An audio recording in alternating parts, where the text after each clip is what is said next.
Hello नमस्कार दोस्तों, आप देख रहे हैं पीपीटी न्यूज और मैं हूं आपके साथ संजय रामफल। करते हैं फटाफट देश विदेश भारत की अहम खबरें क्या थी। आप सभी का दिन शुभ हो, मंगलमय हो, इसी के साथ खोलते हैं पीपीटी वर्ल्ड का पिटारा। बने रहें हमारे साथ, देखते रहें पीपीटी न्यूज। 3 अप्रैल 2024 को बुधवार है। हिंदू धर्म में बुधवार के दिन गणेश जी की पूजा का विधान है। धार्मिक मान्यताओं के अनुसार बुधवार के दिन गणेश जी की पूजा करने से जीवन के सभी दुख कष्टों से मुक्ति मिलती है और घर में खुशहाली आती है। 3 अप्रैल का मौसम अगर आपको बताएं तो राजस्थान, गुजरात, पश्चिमी मध्य प्रदेश में लू, पश्चिमी बंगाल में बारिश। उत्तर पूर्वी भारत में शुरुआत करें तो इस समय उत्तर पूर्वी भारत में लगातार बारिश हो रही है। आगे भी असम बने चक्रवाती हवाओं का क्षेत्र कारण मणिपुर, मिजोरम और त्रिपुरा में हल्की से मध्यम बारिश और मेघ गर्जना होने की उम्मीद है। उप हिमालय, पश्चिमी बंगाल और सिक्किम में भी 1-2 जगह बारिश हो सकती है। पूर्वी उत्तर प्रदेश, बिहार, झारखंड और ओडिशा में मौसम शुष्क रहेगा। अगर बात करें मध्य भारत की तो मुड़े तो एक तरफ रेखा प्रदेश के विदर्भ और मराठवाड़ा होते हुए दक्षिण भारत तक जा रही हैं। इसके चलते यहाँ 1-2 जगहों पर बारिश और गरज के साथ बौछारें होने का अनुमान है। राजस्थान, गुजरात, पश्चिमी मध्य प्रदेश और विदर्भ में लू की स्थिति बनी रहेगी। दक्षिण भारत में एक कमजोर ट्रफ रेखा केरल पर बनी हुई है। इसके चलते केरल में 1-2 स्थानों पर बारिश होने की उम्मीद है। तमिलनाडु, आंध्र प्रदेश, तेलंगाना और कर्नाटक में मौसम गर्म और शुष्क ही बना रहेगा। अगर बात करें उत्तर भारत में मौसम की तो शुष्क रहने की उम्मीद है। उत्तरी राजस्थान, हरियाणा और पश्चिमी पंजाब में गर्म दक्षिणी पश्चिमी हवाएं चलेंगी। दिल्ली एनसीआर में तापमान में हल्की बढ़त होने का अनुमान है।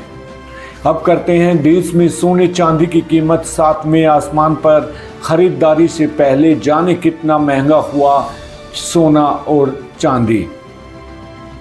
आज MCX पर सोना 1.45 पर CMC सोना 10,023 अंक 68,700 रुपये प्रति 10 ग्राम कारोबार रहा है। वहीं बीते दिन सोना 67,670 रुपये प्रति 10 ग्राम के भाव था। देश में आज यानी 1 अप्रैल को सोने चांदी की कीमत में ज़बरदस्त तेजी आई। महीने के पहले दिन में सोने की कीमत में 1700 से अधिक बढ़ोतरी देखने को मिल रही है। इसके साथ ही सोने का भाव 70,000 के करीब पहुंच गया। वहीं चांदी के भाव भी बढ़े हैं। ऐसे में अगर आप सोने चांदी की खरीदारी करने की प्लानिंग कर रहे हैं तो सोने चांदी की खरीद से पहले आपके लिए यह पता करना ज़रूरी है कि आज सोना चांदी किस भाव पर मिल रहा है। यहाँ हम आपको सोने चांदी के लेटेस्ट रेट बताने वाले हैं, जिससे आपको पता लग जाएगा कि आज आपके शहर में सोना चांदी किस भाव में मिल रहा है। देश में आज सोने चांदी की कीमतें बढ़ी हैं। भारत के विदेश मंत्री एस जयशंकर का मानना है कि भारत संयुक्त राष्ट्र सुरक्षा परिषद में एक स्थायी सीट हासिल करेगा। गुजरात के राजकोट में बोलते हुए उन्होंने भारत के समावेशन के लिए वैश्विक समर्थन में आए बदलाव की बात की, लेकिन और प्रयास की जरूरत पर जोर दिया। संयुक्त राष्ट्र जो 80 साल पहले 5 देशों चीन, फ्रांस, रूस, यूके और USA द्वारा बनाया गया था, ने अपने मुख्य सदस्यों में बदलाव नहीं किया है, जबकि विश्व में अब 193 देश हैं। जयशंकर ने इन शक्तियों से परिवर्तन की अनुमति मांगने की विचित्रता को उजागर किया है। उन्होंने बताया कि भारत ने जापान, जर्मनी और मिस्र के साथ मिलकर संयुक्त राष्ट्र को एक संयुक्त प्रस्ताव पेश किया है जो उनके कारण को आगे बढ़ा सकता है। मुंबई में लव, सेक्स और धोखा LSD2 फिल्म का टीजर सोमवार को जारी हुआ। यह फिल्म इंटरनेट के दौर में प्यार के विषय पर आधारित है और एक रियलिटी शो की थीम पर बनी है। टीजर में अनु मलिक, तुषार कपूर जज के रूप में है और मौनी राय होस्ट के रूप में दिखाई दिए। एक ट्रांसजेंडर कंटेस्ट का लिप लॉक सीन भी है जवीद जारफेर टीचर में है। दीपाकर बैनर्जी द्वारा निर्देशित एकता व शोभा कपूर द्वारा निर्मित यह फिल्म 19 अप्रैल को रिलीज होगी। राष्ट्रीय कॉन्फ्रेंस के नेता फारूक अब्दुल्ला ने चिंता जताई है कि भारतीय जनता पार्टी भारत में रूस और चीन के समान शासन स्थापित करने की कोशिश कर रही है। जम्मू कश्मीर के दौरे पर उन्होंने भारतीय संविधान की रक्षा करने के लिए इंडिया ब्लॉक की प्रतिबद्धता का समर्थन किया है, भले ही इसके लिए उन्हें अपनी जान की बाजी लगानी पड़े। अब्दुल्ला ने लद्दाख और अरुणाचल प्रदेश में चीन की कार्रवाइयों और श्रीलंका को कच्छतीव द्वीप के हस्तांतरण के ऐतिहासिक मुद्दे पर भाजपा की चुप्पी की आलोचना की है। उन्होंने BR अम्बेडकर द्वारा निर्मित संविधान को कमजोर न हो देने की महत्वता पर बल दिया है। यह टिप्पणी उन्होंने जम्मू लोकसभा चुनाव के लिए कांग्रेस उम्मीदवार रमन भल्ला के साथ प्रचार करते समय की। कांग्रेस पार्टी ने आगामी लोकसभा चुनाव के लिए 17 उम्मीदवारों की सूची जारी की है। इसमें YS शर्मिला रेड्डी आंध्र प्रदेश के कडप्पा से चुनाव लड़ेंगी। बिहार के कटिहार निर्वाचन क्षेत्र के लिए तारिक अनवर को चुना गया है। पार्टी ने आंध्र प्रदेश विधानसभा चुनाव के लिए भी 78 उम्मीदवारों की घोषणा की है। नवीनतम लोकसभा उम्मीदवारों की सूची में ओडिशा से 8, आंध्र प्रदेश से 5, बिहार से 3 और पश्चिमी बंगाल से 1 उम्मीदवार शामिल है, जो विभिन्न राज्यों में पार्टी के विविध प्रतिनिधित्व को दर्शाता है। आम आदमी पार्टी के नेता और सांसद संजय सिंह पिछले साल दिल्ली शराब नीति से जुड़े मुद्दों के कारण गिरफ्तार किया गया था, को सुप्रीम कोर्ट ने जमानत प्रदान की है। कोर्ट ने यह स्पष्ट किया है कि इस जमानत को भविष्य के मामलों के लिए मानक के रूप में नहीं देखा जाना चाहिए। यह निर्णय संजय सिंह के लिए एक महत्वपूर्ण क्षण है, जिससे उन्हें हिरासत से राहत मिली है, जबकि दिल्ली आबकारी नीति के मामले में कानूनी प्रक्रिया जारी है। सुप्रीम कोर्ट के फैसले से उन्हें मुकदमे की अवधि के दौरान आज़ाद रहने की अनुमति मिलती है। बिहार के मुजफ्फरनगर से सांसद अजय निषाद ने भारतीय जनता पार्टी से इस्तीफा दे दिया है और उनके कांग्रेस पार्टी में शामिल होने की संभावना है।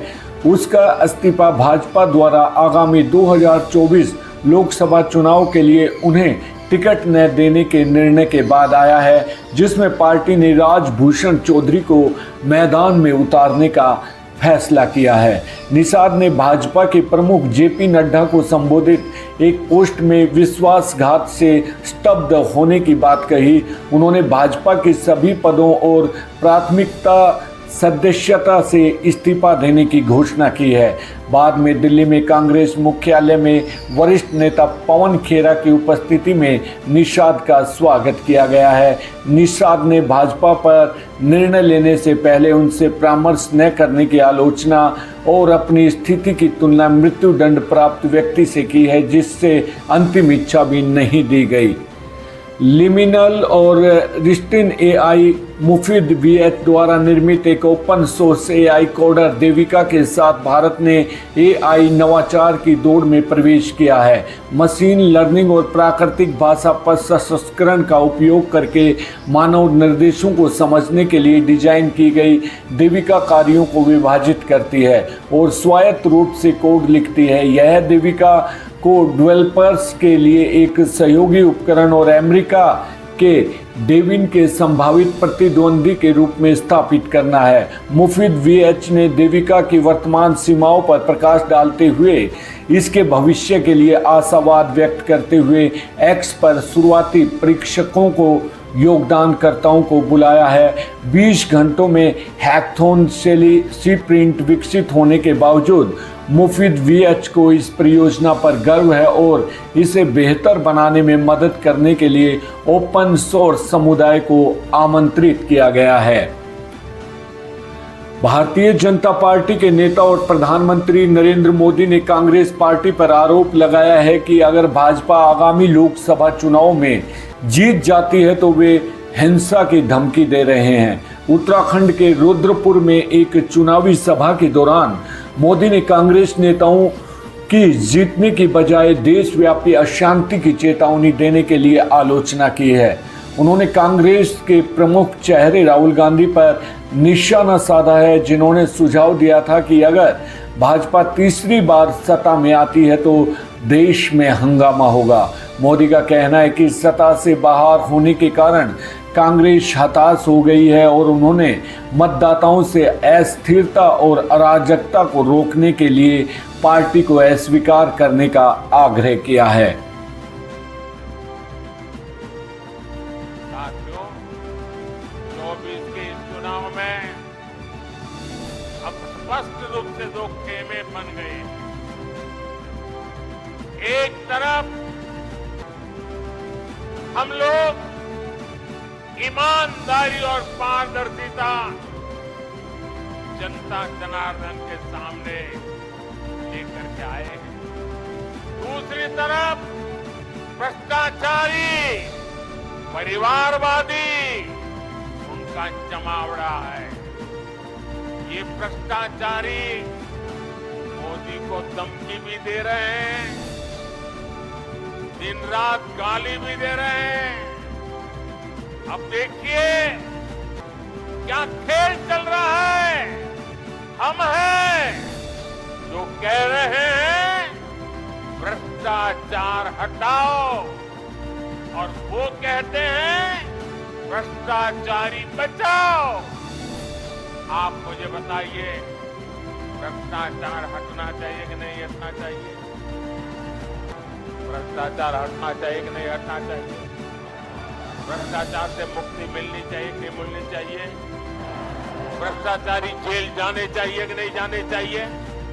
भ्रष्टाचारियों को सजा होनी चाहिए कि नहीं होनी चाहिए? ये देश की आवाज है और मोदी आपकी हर आवाज को सुनता है और उसके लिए ताकत लगाता है। लेकिन साथियों, कितनी गालियां दी जाए, कितने ही आरोप लगाए जाए, मोदी की गालियों और धमकियों से डरने वाला नहीं।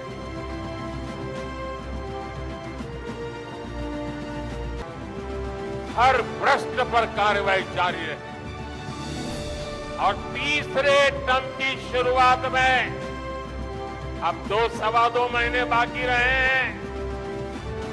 बहुत कम समय बाकी रह गया है। तीसरे टर्म में भ्रष्टाचार पर और तेज प्रहार होगा, ये मैं आपको गारंटी देने आया। भ्रष्टाचार हर गरीब का हक छीनता है, हर मध्यम वर्ग का हक छीनता है और मैं गरीब का हक, मध्यम वर्ग का हक किसी को भी छीनने नहीं दूंगा। ये मोदी की गारंटी है। कर्नाटक के मुख्यमंत्री सिद्धरामैया ने घोषणा की है कि वे भविष्य में चुनाव में नहीं दौड़ेंगे। उन्होंने अपनी उम्र और स्वास्थ्य का हवाला दिया है। उन्होंने अपने वरुणा विधानसभा क्षेत्र के समर्थकों की उनसे फिर से चुनाव लड़ने की इच्छा का जिक्र किया है। 77 वर्षीय सिद्धरामैया का मानना है कि उनके कार्यकाल के अंत तक जब वे 81 या 82 वर्ष के हो जाएंगे, उनके काम की ऊर्जा बनाए रखना कठिन होगा। 1978 में अपनी राजनीतिक यात्रा शुरू करने वाले सिद्धरामैया ने अपने संन्यास तक राजनीति में आधी सदी पूरी कर चुके होंगे। सुप्रीम कोर्ट ने मुख्तार अंसारी, जो कि एक पूर्व गैंगस्टर और राजनीतिज्ञ थे, के खिलाफ चल रहे मामले को उनके निधन के बाद बंद कर दिया है। अंसारी का निधन 28 मार्च को उत्तर प्रदेश में हृदय गति रुकने से हुआ था। वे 1999 के एक मामले में गैंगस्टर एक्ट के तहत 5 साल की सजा काट रहे थे। इस मामले को पिछले सितंबर में इलाहाबाद हाई कोर्ट द्वारा उनके 2020 में बरी करने के फैसले को पलटने के बाद फिर से खोला गया था, जिसमें 50,000 रुपये का जुर्माना लगाया गया था। सुप्रीम कोर्ट ने पहले उत्तर प्रदेश सरकार से अंसारी की अपील पर प्रतिक्रिया मांगी थी, जो कि हाई कोर्ट के निर्णय के खिलाफ थी। अंसारी के निधन के साथ ही न्यायमूर्ति बेला एम त्रिवेदी और पंकज मित्तल ने पुष्टि की है कि कार्यवाही समाप्त हो गई है। आंध्र प्रदेश कांग्रेस के अध्यक्ष वाई.एस. शर्मिला, जो मुख्यमंत्री वाई.एस.एन. जगन मोहन रेड्डी की बहन है, कडप्पा लोकसभा सीट से चुनाव लड़ेंगी। उनका मुकाबला चचेरे भाई और मौजूदा सांसद वाई.एस. अविनाश रेड्डी से होगा। इस लड़ाई को और भी महत्वपूर्ण बनाता है उनके चाचा वाई.एस. विवेकानंद रेड्डी की हत्या के आरोप, जिसमें अविनाश रेड्डी का नाम शामिल है। विवेकानंद रेड्डी की बेटी सुनीता रेड्डी ने शर्मिला की उम्मीदवारी का समर्थन किया है और जगन मोहन रेड्डी पर आरोप लगाया है कि वे हत्यारों को बचा रहे हैं। छत्तीसगढ़ के बीजापुर में मंगलवार को सुरक्षा बलों और नक्सलियों के बीच हुई मुठभेड़ में 9 नक्सली मारे गए हैं। सुरक्षा बलों ने आधुनिक हथियार जैसे AK-47 LMG भी बरामद किए हैं। बस्तर रेंज के पुलिस महानिरीक्षक सुंदर राज पी ने इसकी पुष्टि की है। DRG कोबरा बटालियन और CRPF के जवानों ने गंगलालूर थाना क्षेत्र के जंगल में सर्चिंग के दौरान नक्सलियों का पता लगाया और मुठभेड़ हुई। बायजू, एक एडटेक कंपनी जो आर्थिक संकट में है, ने सैकड़ों कर्मचारियों की छंटनी शुरू कर दी है। कंपनी ने बताया कि वह व्यवसाय पुनर्गठन के अंतिम चरण में है, जिसका उद्देश्य लागत कम करना है और नकदी प्रवाह को बेहतर बनाना है। बायजू ने पिछले 2 सालों में हजारों कर्मचारियों को निकाला है और वित्तीय संकट, समिति फंडिंग और निवेशकों के साथ कानूनी विवादों का सामना कर रही है। कंपनी के प्रवक्ता ने कहा कि वे 4 विदेशी निवेशकों के साथ मुकदमे के कारण असाधारण स्थिति में है। कर्मचारियों को मार्च का वेतन भी नहीं दिया गया है। जम्मू कश्मीर के बडगाम जिले में एक आदमखोर तेंदुए ने 2 नाबालिग लड़कियों की जान ले ली है और एक लड़की को घायल भी कर दिया है। इस घटना के बाद बडगाम के उपायुक्त ने तेंदुओं को मारने का आदेश दे दिया है। वन्यजीव विभाग के अधिकारियों ने तेंदुओं को हरवान इलाके में गोली मार दी, जिससे इलाके के लोगों के बीच फैले डर का माहौल अब समाप्त हो गया है। झारखंड हाईकोर्ट ने रांची में बढ़ते ड्रग्स कारोबार पर सख्त संज्ञान लिया है। जस्टिस सुजीत नारायण प्रसाद की खंडपीठ ने रांची के SSP का ड्रग्स कारोबारियों के खिलाफ सख्त कार्रवाई करने को कहा है। मीडिया रिपोर्ट्स के आधार पर कोर्ट ने ड्रग्स नेटवर्क के फैलाव पर चिंता जताई है और सुखदेव नगर इलाके के दुकानदारों व अन्य लोगों की पहचान कर कार्रवाई का आदेश दिया है। कोर्ट ने नशे के कारोबार से जुड़े लोगों की गिरफ्तारी पर पुलिस से रिपोर्ट मांगी है और युवाओं की जिंदगी व स्वास्थ्य पर पड़ रहे बुरे प्रभाव पर चिंता व्यक्त की है। भारत के चुनाव आयोग ने 2024 के लोकसभा चुनाव में युवाओं को मतदान करने के लिए प्रोत्साहित करने के लिए बॉलीवुड अभिनेता आयुष्मान खुराना को देश का युवा आइकन नियुक्त किया है। आयुष्मान ने सोशल मीडिया पर साझा किए गए एक वीडियो में भारतीयों से चुनावी प्रक्रिया में भाग लेने की विशेष अपील की है। वह इस बात पर जोर देते हैं कि प्रत्येक वोट देश के भविष्य को आकार देने में महत्वपूर्ण है। ECI के मतदाता शिक्षा निदेशक संतोष अजमेरा ने स्वैच्छिक समर्थन और युवाओं से जुड़ने की उनकी क्षमता के लिए खुराना की सराहना की है। खुराना, जो भारत के यूनिसेफ के राष्ट्रीय राजदूत भी हैं, अपनी फिल्मों और अभियानों के माध्यम से समावेशिता और लोकतांत्रिक मूल्यों को बढ़ावा देने में सक्रिय रूप से शामिल रहे हैं। आप प्रमुख और दिल्ली के मुख्यमंत्री अरविंद केजरीवाल को 15 अप्रैल तक न्यायिक हिरासत में भेजे जाने के बाद आप नेताओं ने उनकी पत्नी सुनीता केजरीवाल से मुलाकात कर समर्थन जताया। उन्होंने यह आश्वासन दिया है कि दिल्ली के नागरिक केजरीवाल के साथ हैं और किसी भी इस्तीफे का विरोध करते हुए सुझाव दिया है कि वह जेल से सरकार का नेतृत्व कर सकते हैं। यह रामलीला मैदान में सुनीता के पहले सार्वजनिक भाषण के बाद आया है, जहां उन्होंने अपने पति को शेर कहा था। इसी बीच आपके विधायक सोमनाथ भारती ने कहा कि दिल्ली के लोग भाजपा से परेशान हैं। उन्हें दिल्ली की सभी 7 सीटों पर हार का अनुमान है। इंग्लैंड के टेस्ट कप्तान ने स्टोक्स ने आगामी T20 विश्व कप जो जून में यूएसए और वेस्ट इंडीज में होने वाला है में नहीं खेलने का निर्णय लिया है। इंग्लैंड क्रिकेट बोर्ड ECB ने उनके इस निर्णय की घोषणा की, जिसमें उनकी पूर्ण गेंदबाजी फिटनेस हासिल करने की इच्छा पर जोर दिया गया है। स्टोक्स जो घुटने की सर्जरी से उबर रहे हैं और हाल ही में भारत के खिलाफ टेस्ट में सीमित गेंदबाजी कर पाए थे, सभी क्रिकेट पारुकों में एक ऑलराउंडर बनने की योजना बना रहे हैं।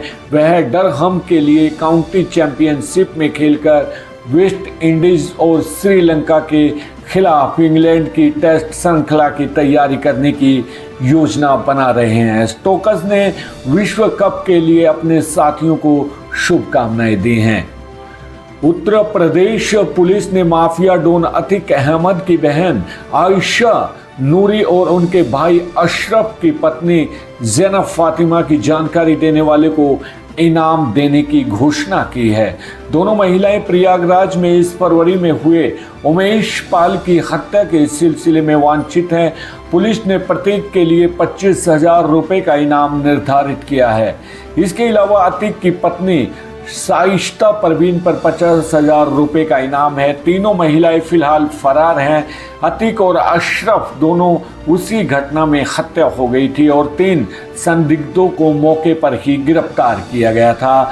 हाल ही में अतीक के गिरोह में शार्प शूटर बल्ली पंडित को भी पकड़ लिया गया है। Global job matching platform Indeed ने एक नया AI tool smart sourcing launch किया है, जो नियोक्ताओं को तेजी से उम्मीदवारों की खोज और चयन में मदद करेगा। इस टूल से नियोक्ता इंडीड ने डेटाबेस में मौजूद 30 करोड़ श्रमिकों के बीच से सही उम्मीदवार का चयन कर सकेंगे। इससे उन्हें उत्साह प्रति औसतन 8.1 घंटे की बचत होगी। इंडीड के वरिष्ठ उत्पादक निदेशक अभिषेक धसमाना के अनुसार यह नियोक्ताओं और नौकरी चाहने वाले दोनों के लिए एक सकारात्मक अनुभव बनाने में मदद करेगा। इंडीड ने भारत में नौकरी मिलान और भर्ती सुधार के लिए यह नवाचार पेश किया है। सोमवार को भारतीय शेयर बाजार ने लगातार उछाल देखा, जिसमें निफ्टी 50 सूचकांक ने 22,529 का नया उच्च स्तर और BSP सेंसेक्स 74,254 का रिकॉर्ड स्तर छुआ है। इसके साथ ही 47,578 पर पहुंच गया। छोटी कंपनियों ने मुख्य सूचकांकों को पीछे छोड़ते हुए स्मॉल कैप सूचकांक में लगभग 3% और मिड कैप सूचकांक में 1.64% वृद्धि दर्ज की है। अमेरिका और चीन से आए सकारात्मक आर्थिक आंकड़ों ने इस रैली को बल दिया है, जिसमें भारत में मजबूत आवासीय मांग और चीन के उत्साहजनक विनिर्माण डेटा के कारण रियल एस्टेट और धातु के क्षेत्रों में लाभ देखा गया। हालांकि मिश्रित बिक्री रिपोर्टों के बाद ऑटो शेयरों में पिछड़त देखी गई है। वैश्विक बाजारों में भी अमेरिकी दर में कटौती की संभावना को लेकर आशावाद देखा गया। मध्य प्रदेश के मुरैना में राष्ट्रीय राजमार्ग 44 पर एक गंभीर बस दुर्घटना में कम से कम 30 यात्री घायल हो गए हैं। यह घटना रविवार की देर रात को हुई, जब ग्वालियर से मेहंदीपुर बालाजी जा रही बस सिविल लाइन पुलिस स्टेशन क्षेत्र से सिकरोड़ा नहर के पास नियंत्रण खो बैठी और पलट गई। घायलों में 12 से अधिक लोगों की हालत नाजुक बताई जा रही है। हादसे के बाद पुलिस टीमें तुरंत मौके पर पहुंची और घायलों को चिकित्सा उपचार के लिए अस्पताल ले जाने में मदद की है। इस घटना पर और भी जानकारी अभी जारी होनी बाकी है, वो भी हम आपको बताएंगे। सुप्रीम कोर्ट ने चुनाव में वोटर वेरिफिकेबल पेपर एडल्ट्रेल पर्चियों की पूर्ण गणना की मांग वाली एक याचिका पर चुनाव आयोग और भारत सरकार ने जवाब मांगा है। वर्तमान में प्रत्येक विधानसभा क्षेत्र में केवल 5 इलेक्ट्रॉनिक वोटिंग मशीनों EVM VVPAT पर्चियों के साथ पुष्टि की जाती है। याचिकाकर्ता अरुण कुमार अग्रवाल और उनके वकीलों गोपाल शंकर नारायण और स्नेहा राठी ने सुझाव दिया कि VVPAT की पूर्ण गणना से चुनावी प्रक्रिया में जनता का विश्वास बढ़ सकता है। कांग्रेस पार्टी ने इस कदम का कदम का समर्थन किया और लोकसभा चुनाव से पहले इस पर निर्णय की तत्कालता पर जोर दिया है। अदालत ने इस मुद्दे पर लंबित अन्य मामलों के साथ इस नोटिस को जोड़ा है और संभावित सुनवाई 17 मई को निर्धारित की गई है। उत्तर कोरिया ने अपने पूर्वी तट से समुद्र में एक बैलिस्टिक्स मिसाइल दागी, जिसके आसपास के देशों में चिंता बढ़ गई है।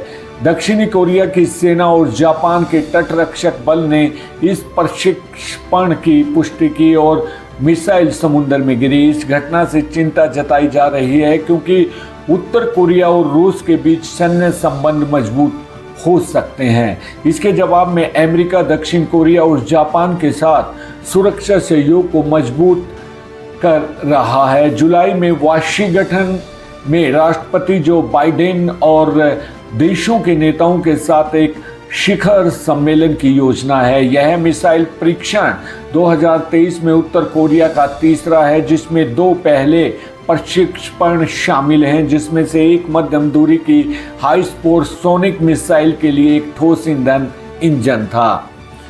चीन ने भारत के पूर्वोत्तर राज्य अरुणाचल प्रदेश पर अपना दावा जताने के लिए वहां के 30 स्थानों के मानकीकृत नामों की एक सूची जारी की है। चीन के नागरिक मामलों में मंत्रालय ने पहाड़ों, नदियों और आवासीय क्षेत्रों के नामों के साथ साथ विस्तृत निर्देशांक और एक मानचित्र शामिल किया है। हालांकि भारत के विदेश मंत्रालय, जिसमें प्रवक्ता एस जयशंकर, रणधीर जायसवाल शामिल हैं, इन दावों को दृढ़ता से खारिज किया है। उनका कहना है कि अरुणाचल प्रदेश भारत का अभिन्न अंग है और नाम बदलने से यह तथ्य नहीं बदलता। चीन का यह कदम हाल ही में भारतीय प्रधानमंत्री नरेंद्र मोदी की अरुणाचल प्रदेश यात्रा के खिलाफ एक कूटनीतिक विरोध के बाद आया है, जहां उन्होंने सेला सुरंग का उद्घाटन किया था, जो कि इस सामरिक क्षेत्र में संपर्क को बढ़ाता है। मुंबई के अभिनेता पारस कलानावत, जो अनुपमा शो में काम कर चुके हैं, ने बताया कि वे हाल ही में अस्वस्थ हैं, फिर भी वे कुंडली भाग्य शो की शूटिंग नियमित रूप से कर रहे हैं। पारस ने इंस्टाग्राम पर अपनी एक मुस्कुराती हुई तस्वीर साझा की है और लिखा है कि वे जल्द ही मजबूत और बेहतर होकर वापस आएंगे। उन्होंने अपने पोस्ट में शाहरुख खान के गाने बादशाह ओ बादशाह की धुन भी जोड़ी है। शो में श्रद्धा आर्य, शक्ति आनंद, बशीर अली और सना शेयद भी हैं। भारतीय जनता पार्टी के मनोज तिग्गा, जो मदारीहाट से विधायक हैं और विधानसभा में मुख्य सचेतक को पश्चिमी बंगाल के आदिवासी बहु अलीपुर द्वार लोकसभा क्षेत्र से उम्मीदवार बनाया गया है। 19 अप्रैल को पहले चरण का मतदान होगा। उनके लिए फायदे में 2019 की भाजपा की जीत, उनकी लोकप्रियता और 2021 के विधानसभा चुनाव में भाजपा की सफलता शामिल है। टीएमसी ने प्रकाश चिकबड़ाइक और आरपीएस मिली ओरांव को उतारा है। भाजपा के लिए चुनौती जॉन बारला का नामांकन न मिलना हो सकती है। गिरिनाथ सिंह, जो झारखंड के गढ़वा विधानसभा क्षेत्र से 4 बार विधायक रहे हैं, ने भाजपा छोड़कर राजद में वापसी की है। 5 साल पहले वे राजद छोड़कर भाजपा में गए थे। उन्होंने पटना में राजद कार्यालय में सदस्यता ग्रहण की है और उनका स्वागत बिहार प्रदेश राजद अध्यक्ष जगानंदन सिंह ने किया। उनकी इस वापसी को चतरा संसदीय सीट के लिए उम्मीदवारी की संभावना से जोड़ा जा रहा है। गिरिनाथ सिंह ने सामाजिक न्याय के लिए प्रतिबद्धता जताते हुए राजद में वापसी की है।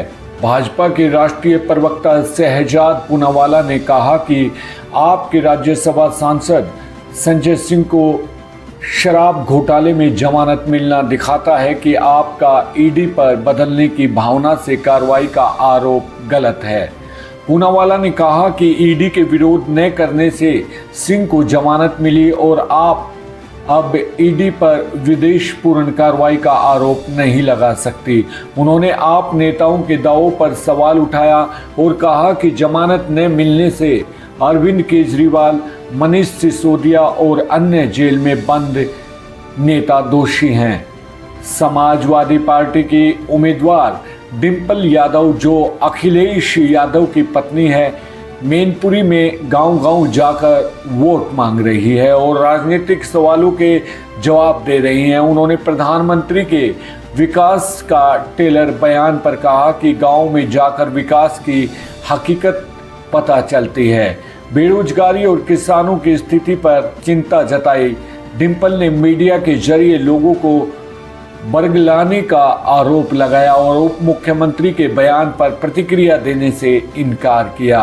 उन्होंने अरविंद केजरीवाल के जेल जाने और सीबीआई ईडी के माध्यम से सताए जाने की बात कही और चुनावी बॉन्ड्स के मामले में भ्रष्टाचार की ओर इशारा किया है।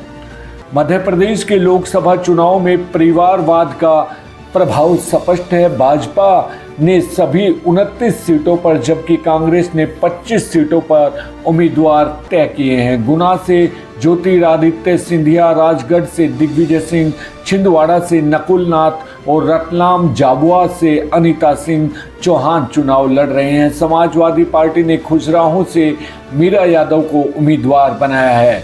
राजनीतिक विश्लेषकों के अनुसार दल परिवारवाद को नुकसानदायक बताते हैं पर चुनाव में इसे अपनाते हैं। कांग्रेस ने बिहार के 3 लोकसभा सीटों पर अपने उम्मीदवारों का ऐलान किया है। भागलपुर से अजीत शर्मा, किशनगंज से मोहम्मद जावेद और कटिहार से तारिक अनवर को टिकट दिया गया है। अतीत शर्मा वहां के विधायक हैं जबकि तारिक अनवर पिछले चुनाव में हार गए थे लेकिन 2014 में जीते थे। मोहम्मद जावेद पिछले चुनाव में जीते थे। कांग्रेस महागठबंधन के तहत 9 सीटों पर चुनाव लड़ रही है। मुरादाबाद में भाजपा ने सोशल मीडिया लोकसभा वॉलंटियर्स सम्मेलन किया जहां केंद्रीय मंत्री अनुराग ठाकुर ने भाग लिया। उन्होंने विपक्ष पर भ्रष्टाचार का आरोप लगाया और भाजपा की उपलब्धियों के आधार पर वोट मांगे। उन्होंने इंडिया गठबंधन को देश को बंटवाने वाला बताया और कहा कि भाजपा देश को एकजुट रखेगी और भ्रष्टाचार के खिलाफ सख्त कदम उठाएगी। भारतीय क्रिकेट कंट्रोल बोर्ड बीसीसीआई ने आईपीएल 2024 के 2 मैचों के शेड्यूल में परिवर्तन की घोषणा की है।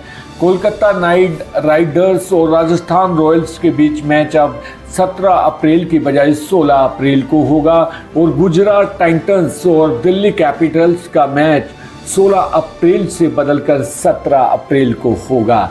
यह बदलाव रामनवमी उत्सव और लोकसभा चुनाव के कारण किए गए हैं। केकेआर वर्तमान में 2 जीत के साथ विशाखापट्टनम में है जबकि राजस्थान रॉयल्स 3 जीत के साथ शीर्ष पर है। प्रधानमंत्री नरेंद्र मोदी मंगलवार को रुद्रपुर में जनसभा को संबोधित किया। इसी दिन उत्तराखंड कांग्रेस सह प्रभारी दीपिका पांडे ने प्रेस वार्ता में भाजपा सरकार से अंकिता भंडारी हत्याकांड, केदारनाथ धाम से सोने की चोरी, बेरोजगारी, पेपर लीक और भर्ती घोटाले, अग्निवीर योजना, महिला अपराध, भ्रष्टाचार, भूमि कानून और खनन माफियों के संरक्षण पर 6 सवाल पूछे। पूरी खबर आपको हम बताते हैं क्योंकि ये जानने लायक खबर है। प्रधानमंत्री नरेंद्र मोदी मंगलवार को रुद्रपुर में जनसभा को संबोधित करने पहुंचे। दूसरी तरफ कांग्रेस पार्टी ने भाजपा से 6 सवाल पूछे।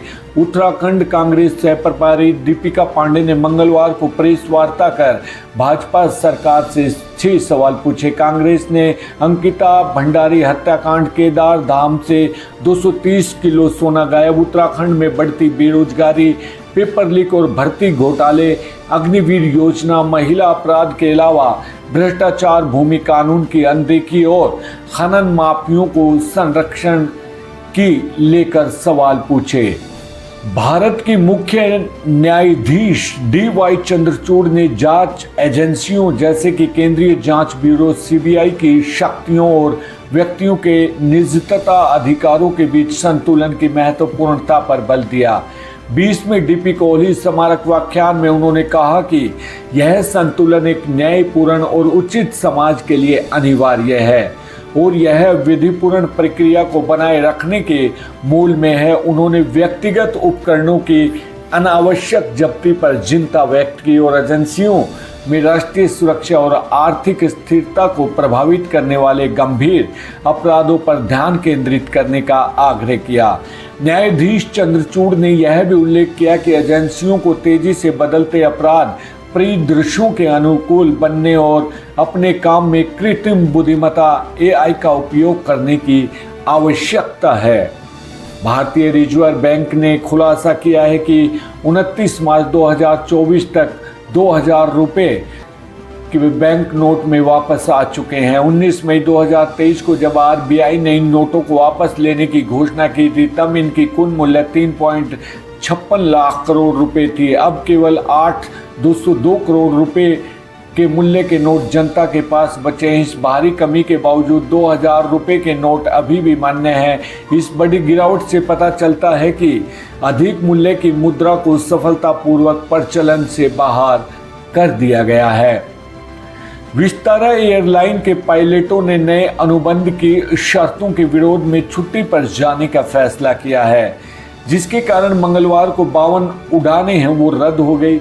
नए अनुबंध में पायलटों को पहले 70 घंटों की जगह अब 40 घंटों के लिए निश्चित वेतन मिलेगा, जो टाटा समूह की अन्य एयरलाइनों की सैलरी स्ट्रक्चर के रूप में है। इससे पायलटों की कमाई पर प्रभाव पड़ने का डर है। नागरिक उड्डयन महानिदेशालय और नागरिक उड्डयन मंत्रालय ने इस स्थिति पर नजर रखी है और विस्तृत रिपोर्ट भी मांगी है।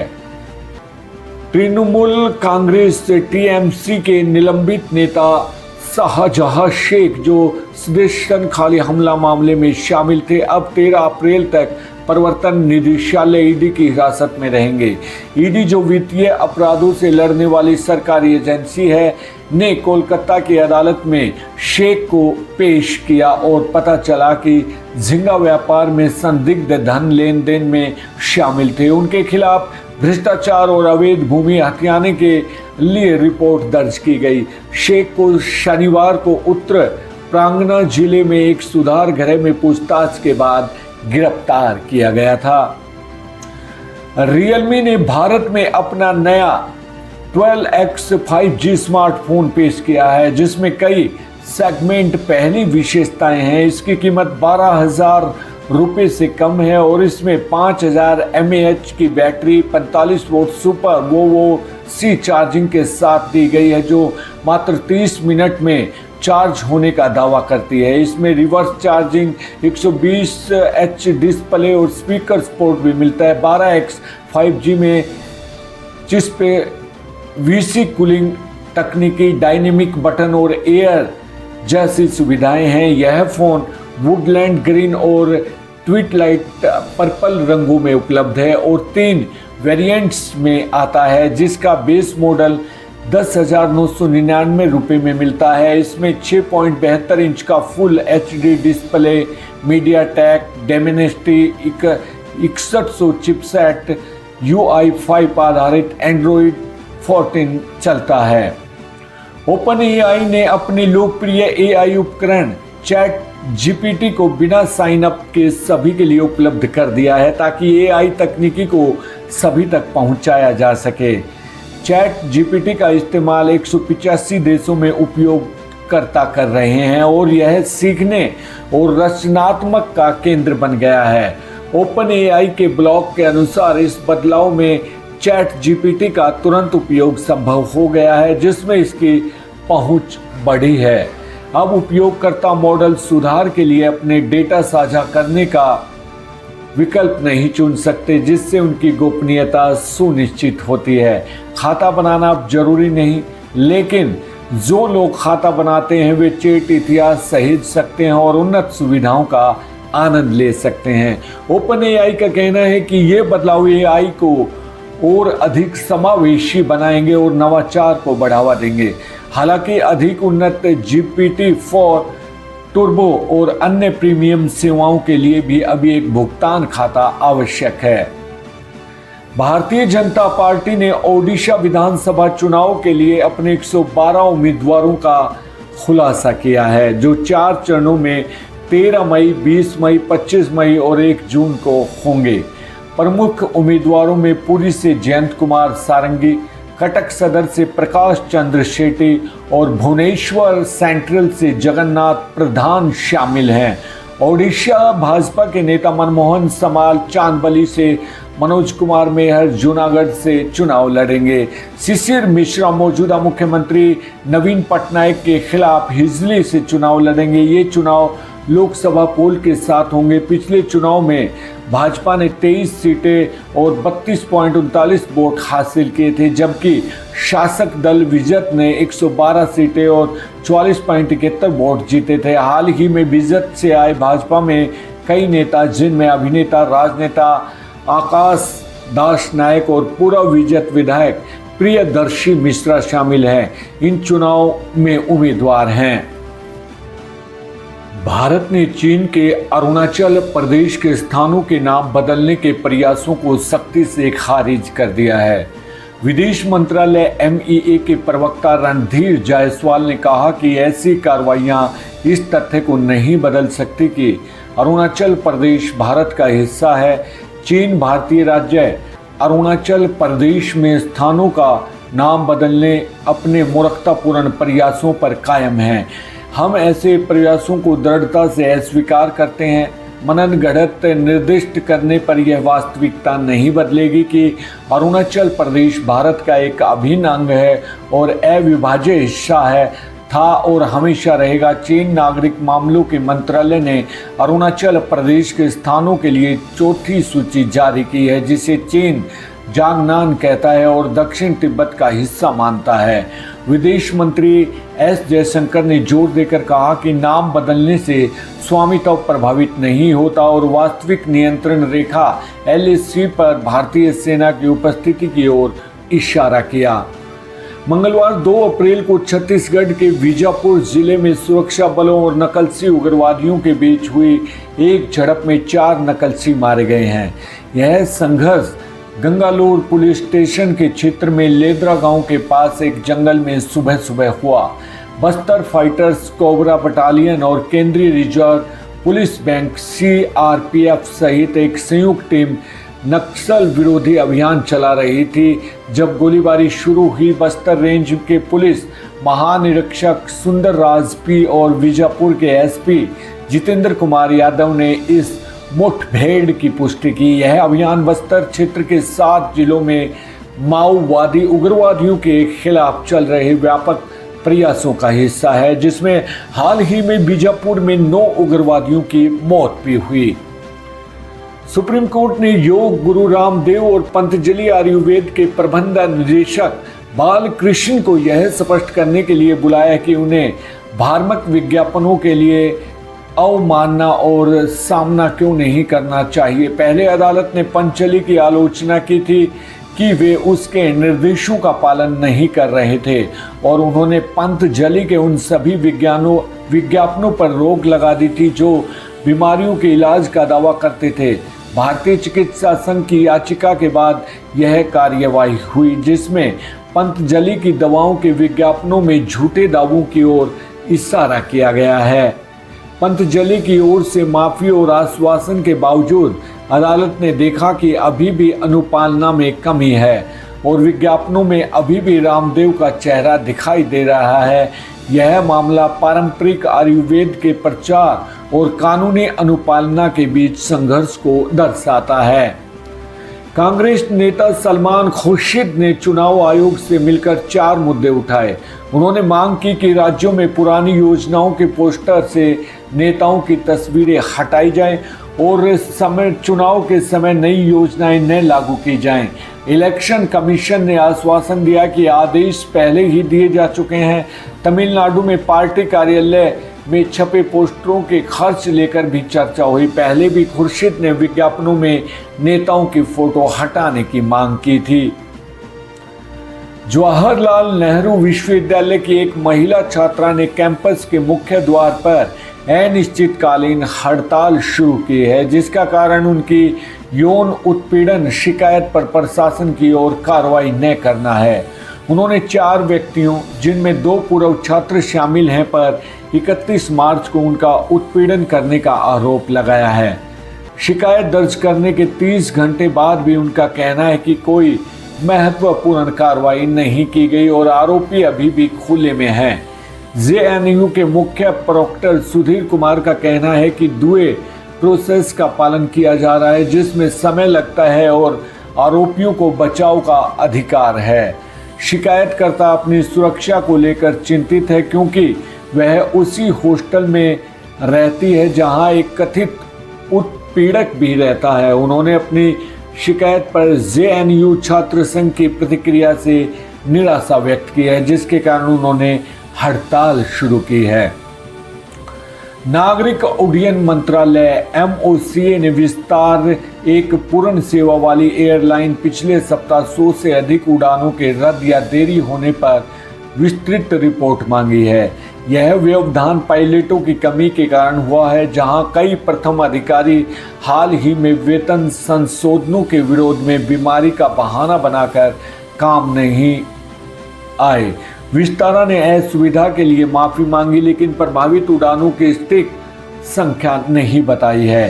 स्थिति को संभालने के लिए विस्तारा अस्थायी रूप से अपने उड़ान संचालन को कम कर रही है और स्थितियों को स्थिर करने का काम कर रही है। जहां संभव हो अधिक यात्रियों को समायोजित करने के लिए बड़े विमानों का उपयोग किया जा रहा है। एयरलाइन ने आश्वासन दिया है कि नियमित संचालन जल्द फिर से शुरू होगा। सीतापुर के रामेश्वर तीर्थ मंदिर में 28 वर्षीय पुजारी हिमांशु मिश्रा की हत्या के मामले में गंगा देवी और उनके बेटे सोनू को गिरफ्तार किया गया है। 28 मार्च को पुजारी का खून से सना हुआ शरीर मिला था। गंगा देवी ने दावा किया है कि मिश्रा ने उन्हें अपनी समस्याएं हल करने का वादा करके यौन संबंध बनाने के लिए दबाव डाला था। जब मिश्रा ने उन पर जबरदस्ती करने की कोशिश की तो उन्होंने और उनके बेटे ने प्रतिरोध किया। मिश्रा के एसएचओ सतेंद्र विक्रम सिंह ने खुलासा किया कि तांत्रिक होने का दावा करने वाले मिश्रा का इतिहास था कि वह महिलाओं को उनकी समस्याओं का समाधान करने के बहाने यौन संबंधों में फंसाते थे।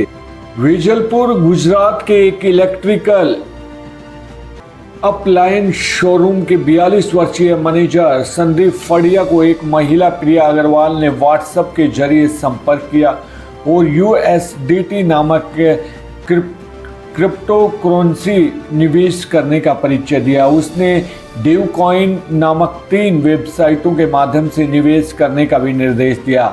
फड़िया ने प्रारंभ में 1 लाख रुपए निवेश किए और उन्हें झूठे पर 7,000 रुपये का लाभ दिखाया गया। 26 अक्टूबर से 21 दिसंबर 2023 के बीच उन्होंने कुल राशि निवेश की, लेकिन कर के रूप में 18.64 लाख रुपए के भुगतान करने को कहे जाने पर उन्हें धोखाधड़ी का एहसास हुआ। फड़िया ने साइबर क्राइम पुलिस के पास FIR दर्ज कराई है, जो अभी भारतीय दंड संहिता और सूचना प्रौद्योगिकी अधिनियम के तहत मामले की जांच कर रहे हैं। विजय दहिया पूर्व भारतीय क्रिकेट कीपर और लखनऊ के सुपर जॉयंट्स के सहायक कोच ने फैनकोड के द सुपर ओवर में बताया कि कैसे उन्होंने तेज गेंदबाज मयंक यादव की प्रतिभा को पहचाना।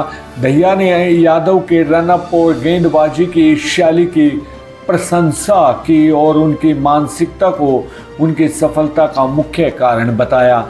यादव को चोट लगने के बावजूद दहिया को उनकी क्षमता पर पूरा भरोसा है और उन्हें भारतीय क्रिकेट का उभरता हुआ सितारा भी मानते हैं। उत्तर प्रदेश के मुख्यमंत्री योगी आदित्यनाथ ने बदायूं और आंवला में भाजपा प्रत्याशियों के समर्थन में बोलते हुए सपा कांग्रेस गठबंधन की आलोचना की। उन्होंने पिछली सरकारों के समय होने वाली अराजकता और बम विस्फोटों का भी जिक्र किया है। योगी ने पीएम मोदी के नेतृत्व की प्रशंसा करते हुए 3 तलाक पर रोक, धारा 370 की समाप्ति, राम मंदिर निर्माण और भारत की आर्थिक प्रगति का उल्लेख किया।